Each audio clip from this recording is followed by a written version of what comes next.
পূর্বধলাই কংগ্রেস ছেড়ে বিজেপিতে অর্ধ শতাধিকের যোগদান। কাছাড় জেলার পূর্বধলাইয়ের মনিয়ারখাল জিপি এলাকা থেকে কংগ্রেস ছেড়ে অর্ধ শতাধিক মানুষ বিজেপিতে যোগদান করেছেন। বৃহস্পতিবার আমরাঘাটস্থিত পালংঘাট মণ্ডল বিজেপির কার্যালয়ে আয়োজিত এক যোগদান সভায় তাদের আনুষ্ঠানিকভাবে দলে স্বাগত জানানো হয়।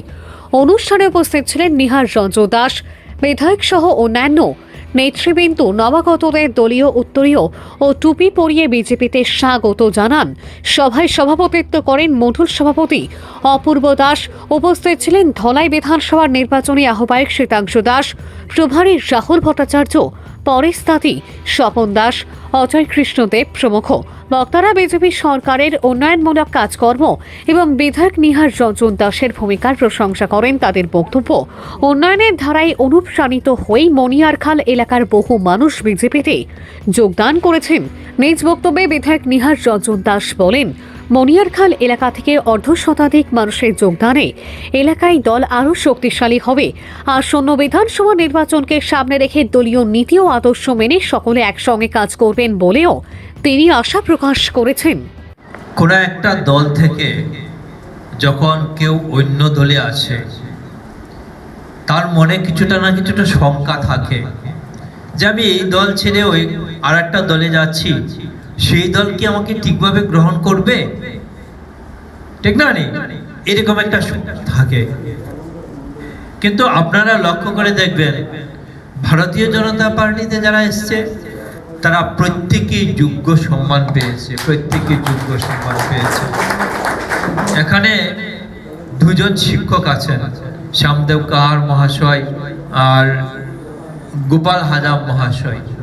শিক্ষক মানে সমাজের বুদ্ধিজীবী, তারপরেও সমাজের নেতৃস্থানীয় আছেন, বাগানের সর্দার যারা আছেন। আপনাদের মধ্যে আজকের দিনে চিন্তা হয়েছে যে আগামীতে আসামে সরকার আসবে, এটা নিশ্চিত। আর এই যদি সরকার আসে, তাহলে এই ধলাই বিধানসভা চক্রে যদি এই দলের প্রতিনিধি থাকে, তাহলে কাজটা ভালো হবে, কাজ ভালো হবে।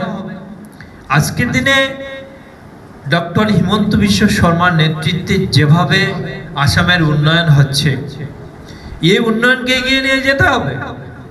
আর তার জন্য কিন্তু আজকের দিনে একেবারে সাধারণ মানুষ উপলব্ধি করছে যে এই সরকারকে আবার আনার দরকার, 26-এ যাতে এই সরকার আবার আসে। আজকে এখানে অনেকে আছেন, অনেকের ছেলে মেয়ে আজকের দিনে কোথায় আছে? ব্যাঙ্গালোর আছে চাকরির জন্য, গোয়াতে আছে, গুজরাটে আছে, চেন্নাইতে আছে। কেন?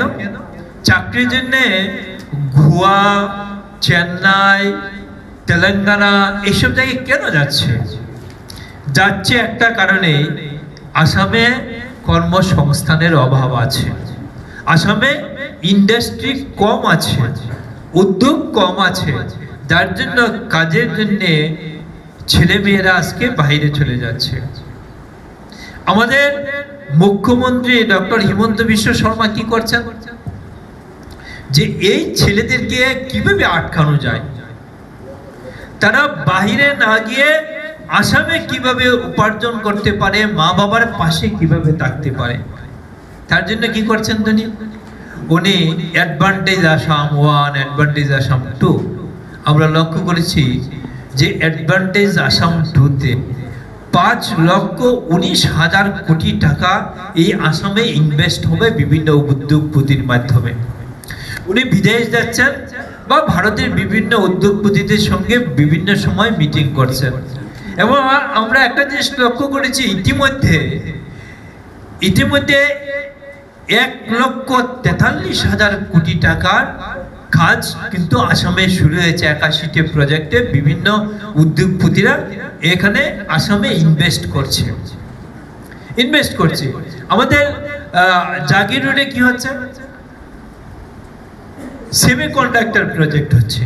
সেমিকন্ডাক্টর প্রজেক্ট, এখানে মোবাইলের চিপে লাগবে, ল্যাপটপের চিপে লাগবে, চিপ তৈরি হবে। এই সেমিকন্ডাক্টর প্রজেক্ট যদি এখানে হয়, অন্তত 27,000 ছেলে মেয়ে এখানে চাকরি পাবে। একটা ইন্ডাস্ট্রিতে 27,000 ছেলে মেয়ে চাকরি পাবে। এরকম আরো অনেকগুলো হবে। হলে একদিন আমরা দেখব এই ডক্টর হিমন্ত বিশ্ব শর্মার নেতৃত্বে এই আসামে আরো উদ্যোগ আসবে এবং বাহির থেকে ছেলেরা আসবে আসামে চাকরি করার জন্য। আসামের ছেলেরা বাইরে যাওয়া বন্ধ হবে এবং বাহিরের ছেলেরা আসামে আসবে চাকরি করার জন্য, আর তার জন্য তিনি চেষ্টা করছেন, এটা আমরা লক্ষ্য করি।